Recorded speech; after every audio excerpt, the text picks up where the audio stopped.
নমস্কার। শীতের সকালে আপনাদের সামনে আমি নিয়ে এসেছি গরম গরম সবজি মোমো। সবজি মোমো পছন্দ করে না এমন ব্যক্তি খুবই কম পাওয়া যাবে। চলুন দেখা যাক কীভাবে আমরা সবজি মোমো বানাই। এখানে আমি সুজি নিয়েছি হাফ কাপ সুজি ব্লেন্ড করে নিয়েছি। তারপরে দিয়ে দিচ্ছি হাফ কাপ ময়দা, লবণ দিয়ে ভালো মতো মিশিয়ে এখানে আমি অল্প অল্প জল দিয়ে এটাকে মথে নিব। একবারে বেশি জল দিব না, তাহলে নরম হয়ে যাবে। এখানে অল্প অল্প জল দিতে হবে ও মথে নিতে হবে। রুটি বানাতে একটা ডো আমরা যতটা নরম তো করে তৈরি করি ঠিক ততটাই নরম হবে, এর থেকে বেশি হবে না। এখানে আমার ডোটা হয়ে গেছে প্রায়, দেখুন আমার জল লেগেছে হাফ কাপেরও কম। ময়ান করা ডোটাকে ঢেকে রাখবো 10 মিনিটের জন্য। আর এদিকে আমি সবজি রেডি করে নিয়েছি গাজর, ফুলকপি, আলু আর সিম, এগুলো আমি গ্রেট করে নিব। এদিকে আমি চুলায় একটি প্যান বসে দিয়েছি সাদা তেল। এখানে দিয়ে দিচ্ছি রসুন কুচিটা একটু ভাজা হয়ে গেলে পেঁয়াজ কুচি দিয়ে দিব। পেঁয়াজ কুচি দিয়ে একটু নেড়ে চেড়ে দিয়ে দিচ্ছি মরিচ কুচি, কাঁচামরিচ কুচিটা দিলাম। আবার একটু ভেজে নেব, কোনোটাই আমি খুব বেশি ভাজবো না, হালকা ভেজে নেব। তারপরে দিয়ে দিচ্ছি গাজর কুচি ও আলু কুচি। এটাকে হালকা একটু ভেজে নেব, কারণ গাজর আর আলুটা সিদ্ধ হতে একটু সময় লাগবে। দিয়ে দিচ্ছি একটু লবণ, দিয়ে আবার একটু নেড়ে চেড়ে এখানে আমি ঢেকে দিব 2 মিনিটের জন্য। 2 মিনিট পর আবার একটু নেড়ে দিচ্ছি। দেখুন আমার এটা অনেকটাই অর্ধেক সিদ্ধ হয়ে গেছে, আমি বেশি সিদ্ধ করব না। তারপর দিয়ে দিচ্ছি গ্রেট করা ফুলকপি ও সিম একসাথে দিয়ে আবার একটু নেড়ে চেড়ে আবারও আমি 2 মিনিটের জন্য রেখে দিব।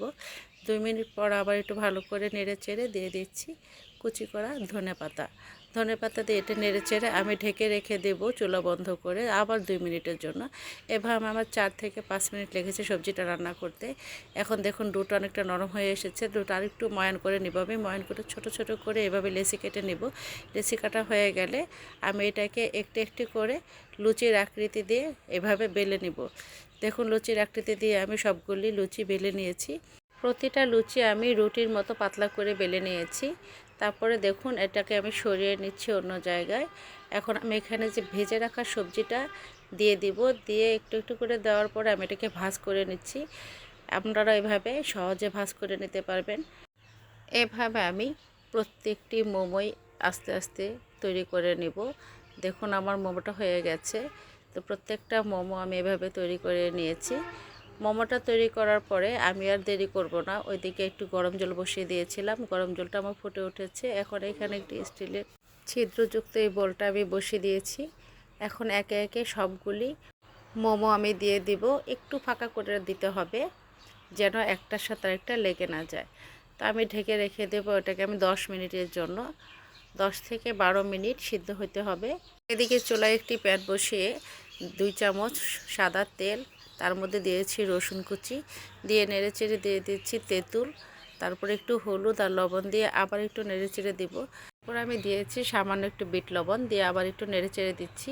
8 টেবিল চামচ দিয়েছি চিনি আর সামান্য একটু জল দিয়ে নেড়ে চেড়ে দিচ্ছি। এখানে দিয়ে দেবো আমি শুকনো মরিচ কুচি আর 3 টেবিল চামচের মতো আন্দাজ মতো টমেটো সস। দেওয়ার পর এটাকে ভালো করে নেড়ে চেড়ে রেখে দেবো। এটা কিন্তু মোমোর সাথে খুবই টেস্টি লাগবে। ওইদিকে আমার মোমোটা রেডি হয়ে গেছে। দেখুন মোমোটার মধ্যে আমি দিয়ে দিব মোমোর সাথে চাটনিটা জাস্ট ওয়াও। যদি আপনাদের কারো ভালো লাগে এই রেসিপিটা তাহলে অবশ্যই এটি সাবস্ক্রাইব দিয়ে ও লাইক দিয়ে আমার পাশে থাকবেন। ধন্যবাদ সবাইকে।